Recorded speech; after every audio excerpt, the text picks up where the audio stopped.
the tail end of the PlayStation's life cycle, a few RPGs really caught my eye. One was Legend of Dragoon, which was developed over the course of 4 years and was finally released in mid-2000. Another title was Valkyrie Profile, which came out even later the same year.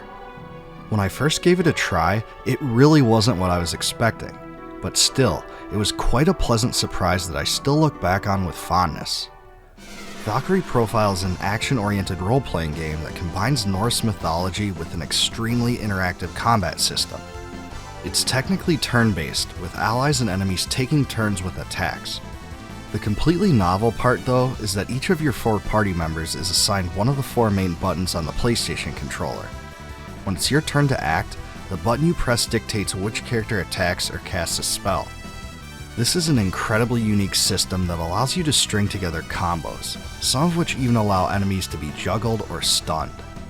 It's difficult to master the timing of this though, so you really have to play the game for a while before you become proficient.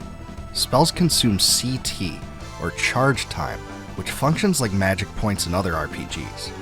Also, each character has a gauge that gradually fills, and when it's full, that character can also unleash multi-hitting special attacks, many of which are incredibly powerful.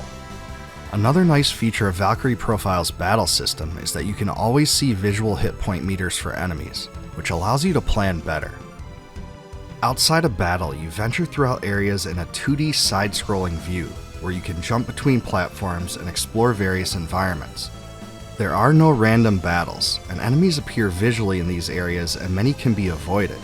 This is an element that makes the game hold up very well, as players are able to grind more or less as they wish. As far as the story goes, you begin as a 14-year-old girl named Platina, who is mistreated by her parents. When her village falls on hard times, she learns from her friend Lucian that her parents plan to sell her into slavery to make ends meet. The two decide to run away together, but Platina tragically dies from the toxic pollen of the Weeping Lily Meadow. As you soon find out, Platina was simply the human incarnation of Lenneth Valkyrie and awakens near Valhalla. The supreme ruler of the gods, Odin, orders her to explore the downtrodden world of Midgard and find suitable human souls to become her warrior companions, or Einherjar. The recruitment and training of these companions is necessary to help the gods stop Ragnarok, the end of the world, a great battle between rival clans. Most of the game plays out in mini-stories where Lenneth flies down to an area and where sequences reveal the deaths of various people. Most of these stories are really sad and tragic, and definitely provide an emotional pull that isn't seen in many other RPGs. After witnessing the deaths of these prospective companions, you have the ability to recruit them into your party. The chapter-by-chapter approach is definitely a different experience than you'll get elsewhere, but it does really make Valkyrie Profile stand out. One thing about Valkyrie Profile that really blew me away was the sprite work and animations. This game has some of the best looking sprites on the PlayStation, bar none. As the characters move across the battlefield and unleash their attacks, they really look real. It's just a different experience than a player could get from older titles on the system.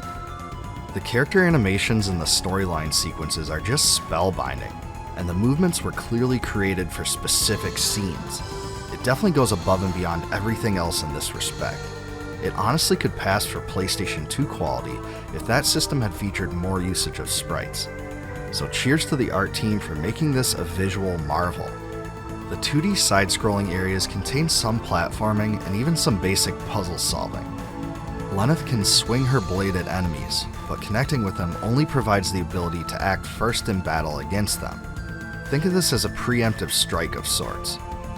You may notice that some of the stylistic elements of Valkyrie Profile look a bit like Star Ocean. This is because the title was developed by Tri-Ace, who were total pioneers when it came to the action RPG genre.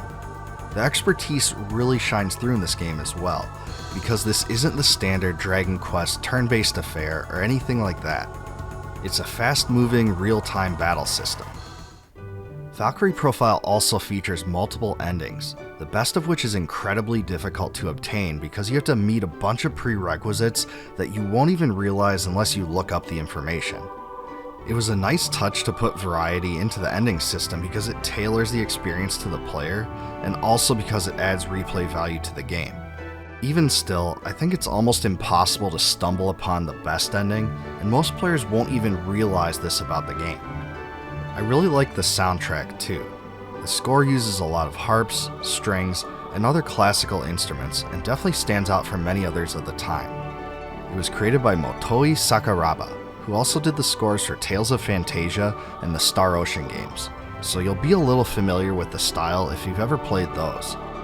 There's a diverse array of somber and upbeat tunes, with a whopping total of 75 songs. That's a pretty big soundtrack for PlayStation standards, and it's enjoyable throughout. Unfortunately, it's not easy to play Valkyrie Profile with modern hardware. The original PlayStation title is ridiculously expensive now, with copies selling for hundreds of dollars each. It was re-released in enhanced form for the PSP as Valkyrie Profile Lenneth, and those copies are much cheaper. The title led to 2 future Valkyrie Profile games, one for the PlayStation 2 and one for the Nintendo DS. In sum, Valkyrie Profile is a standout RPG for the Sony PlayStation. Its combat system is highly addictive and keeps you on your toes. Nothing about it seems boring or monotonous, which can be the case with some other RPGs. It's a very challenging title, especially if you play it on the hardest setting, but it also provides a whopping 50 hours of gameplay.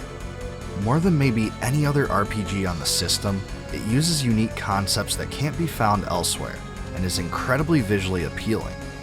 Its story is distinctively dark and morose, and the combat system stands out from every other game of its time.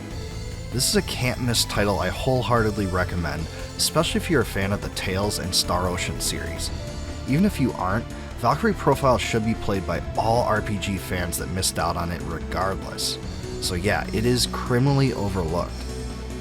If you've played Valkyrie Profile, leave me a comment below and let me know what you most remember about it.